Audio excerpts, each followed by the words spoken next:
वहीं रूस के राष्ट्रपति पुतिन के प्रवक्ता दमित्री पेस्कोव का बहुत बड़ा बयान सामने आया है। सीएनएन को दिए इंटरव्यू में पुतिन के प्रवक्ता ने रूस परमाणु बम के इस्तेमाल से इंकार नहीं किया है और कहा कि रूस परमाणु हथियारों के इस्तेमाल करने पर विचार करेगा। कहा जा रहा है कि पुतिन अपनी सेना को न्यूक्लियर वॉर इवैक्यूएशन ड्रिल शुरू करने का फरमान सुना चुके हैं। ये बहुत खतरनाक आदेश है क्योंकि इसका मतलब ये है कि पुतिन ने अपनी सेना से परमाणु युद्ध छिड़ने की सूरत में रूस के आम लोगों की सलामती के लिए ड्रिल करने को कहा है। ब्रिटेन की मीडिया में ये खबर छाई हुई है कि पुतिन ने अपनी सरकार में शामिल सभी मंत्रियों और अधिकारियों से ड्रिल में हिस्सा लेने को कहा है। और इतना ही नहीं, सनसनीखेज दावा तो ये भी है कि पुतिन अपने परिवार को महफूज ठिकानों पर भेज भी चुके हैं।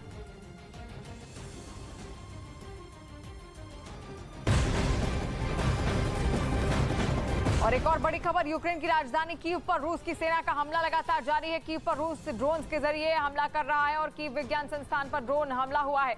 इस हमले में 3 लोगों की मौत की भी खबर है। हमले के बाद संस्थान से धुआं निकलता हुआ साफ दिखाई दिया। राहत और बचाव दल मौके पर आग बुझाने के लिए वहां पर पहुंचा और इस हमले में इस्तेमाल मानव रहित विमान को बरामद कर लिया गया है। तस्वीरें भी आप देखिए, कीव पर ड्रोन हमला किस तरीके से लगातार किया जा रहा है और ड्रोन के जरिए क्षेत्रों को चिन्हित किया जा रहा है और उसके बाद वहां पर अटैक किया जा रहा है, खासतौर पर उन क्षेत्रों को जहां पर यूक्रेन की सेना या तो छिपी हुई है या फिर घात लगाकर बैठी है।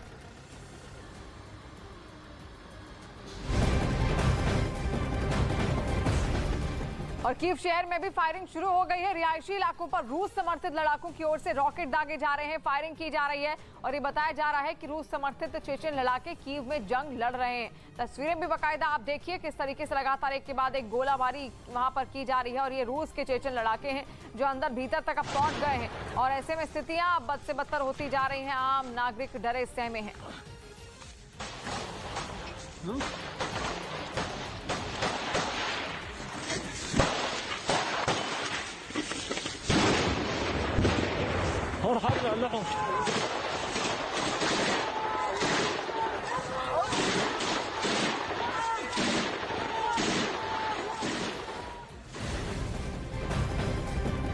और बड़ी खबर, यूक्रेन के दूसरे इलाकों में भी रूसी ड्रोन कहर बरपा रहे हैं। रूस के रक्षा मंत्रालय ने दावा किया है कि रूस के लड़ाकू ड्रोन यूक्रेन के सैन्य ठिकानों को नष्ट कर रहे हैं और यूक्रेन के सैन्य ठिकानों को तलाशा जा रहा है और उन्हें ध्वस्त किया जा रहा है।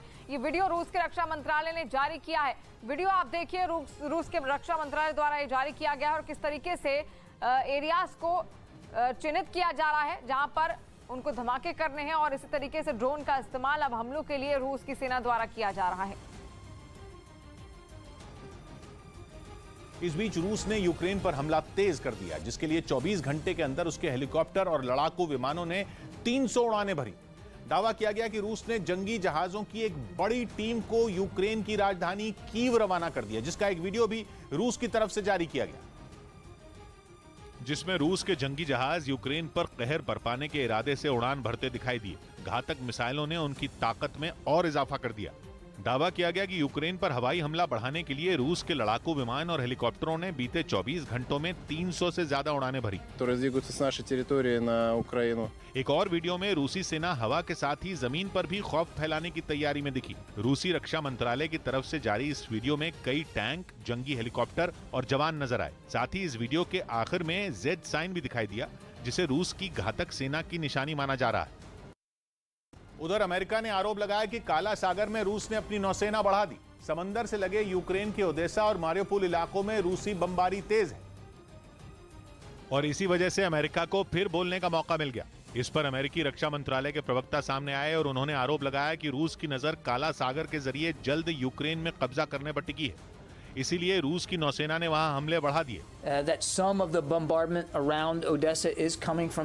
रूस की सेना ने अपना वॉर प्लान यानी इस युद्ध की जो रणनीति बनाई है, उसके तहत वो सबसे पहले ओदेसा और मारियोपोल की घेराबंदी करना चाहती है, क्योंकि पुतिन के लिए रणनीतिक नजरिए से ये इलाके काफी अहम हैं। रूस के लिए इन इलाकों को निशाना बनाना इसलिए भी आसान है क्योंकि ये इलाके समंदर से घिरे हैं।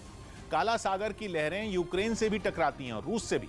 यूक्रेन के पश्चिम में ओदेसा है तो दक्षिण में मारियोपोल है। काला सागर के पास पश्चिम में यूक्रेन का आखिरी बड़ा शहर ओदेसा है, जबकि दक्षिण में अजोव समंदर के किनारे मारियोपोल पर यूक्रेन का सबसे बड़ा बंदरगाह है। और बड़ी खबर आ रही है जर्मनी से। जर्मन चांसलर ओलाफ स्कोल्ज ने रूस की ऊर्जा आपूर्ति के बहिष्कार की बात को खारिज कर दिया है। साथ ही जर्मन चांसलर ने यह भी कहा है कि वो ऊर्जा आपूर्ति में विविधता लाने के लिए काम कर रहे हैं, लेकिन इसमें समय लगेगा। जबकि यूक्रेन यूरोप के देशों से रूस के व्यापार तुरंत बंद करने की अपील भी कर रहा है। और साथ साथ आपको ये बता दें, इससे पहले भी बहुत सारी पाबंदियां पहले ही रूस पर लग चुकी हैं, लेकिन अब एक बार फिर से बहिष्कार करने के लिए कहा गया है, क्योंकि लगातार आक्रामक रवैया यहां पर रूस ने यूक्रेन को लेकर अपनाया हुआ है। और उधर यूक्रेन की राजधानी कीव में एक वैज्ञानिक संस्थान पर रूस ने ड्रोन से अटैक किया। इस हमले में 3 लोगों की मौत की भी खबर है, जबकि कई लोग घायल हो गए हैं। बाद कीव का ये वैज्ञानिक संस्थान धुएं के गुबार से ढक गया, जिसके बाद वहां पर राहत और बचाव की टीम पहुंच गई, जिसने इमारत में फंसे लोगों को बाहर निकालने के साथ ही आग बुझाने का काम भी शुरू कर दिया। इस बीच वो ड्रोन भी नजर आया, जिसके जरिए इस इमारत को निशाना बनाया गया था। ये धमाका इतना जोरदार था कि आसपास की कई इमारतों के शीशे चकनाचूर हो गए। और रूस ने यूक्रेन की राजधानी कीव पर कब्जे की जंग को तेज कर दिया है, जिसके तहत रूस की ओर से जंग में उतरे चेचन स्पेशल फोर्स के लड़ाकों ने जमकर फायरिंग भी की, जिसकी वजह से कीव का एक इलाका गोलियों की आवाज से गूंज उठा।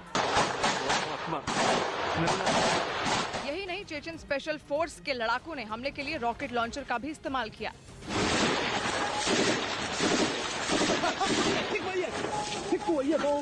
ताबड़तोड़ फायरिंग के बीच ये लड़ाके एक जगह से दूसरी जगह भागते हुए दिखाई दिए।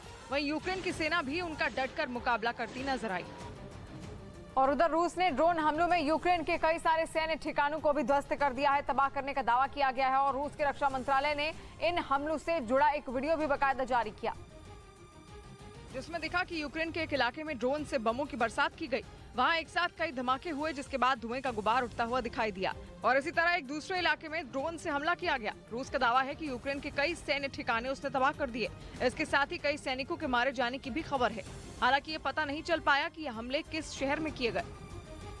उधर यूरोप के देश स्लोवाकिया में भी नेटो ने पेट्रियट एयर डिफेंस सिस्टम की तैनाती कर दी। रूस के यूक्रेन पर हमले के बाद से रूस के करीबी देश घबराए हुए हैं, लेकिन अब इसी से निपटने के लिए आधी रात में नेटो के 2100 जवान स्लोवाकिया पहुंच गए। इनके साथ पेट्रियट एयर डिफेंस सिस्टम को भी लाया गया।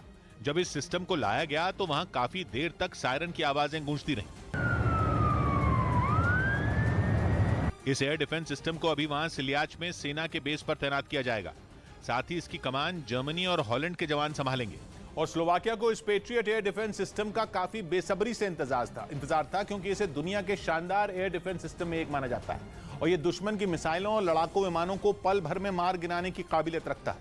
स्लोवाकिया के लिए ये डिफेंस सिस्टम इसलिए भी अहम है क्योंकि इसकी सीमा यूक्रेन से लगती है, जिसकी रूस के साथ जंग चल रही है।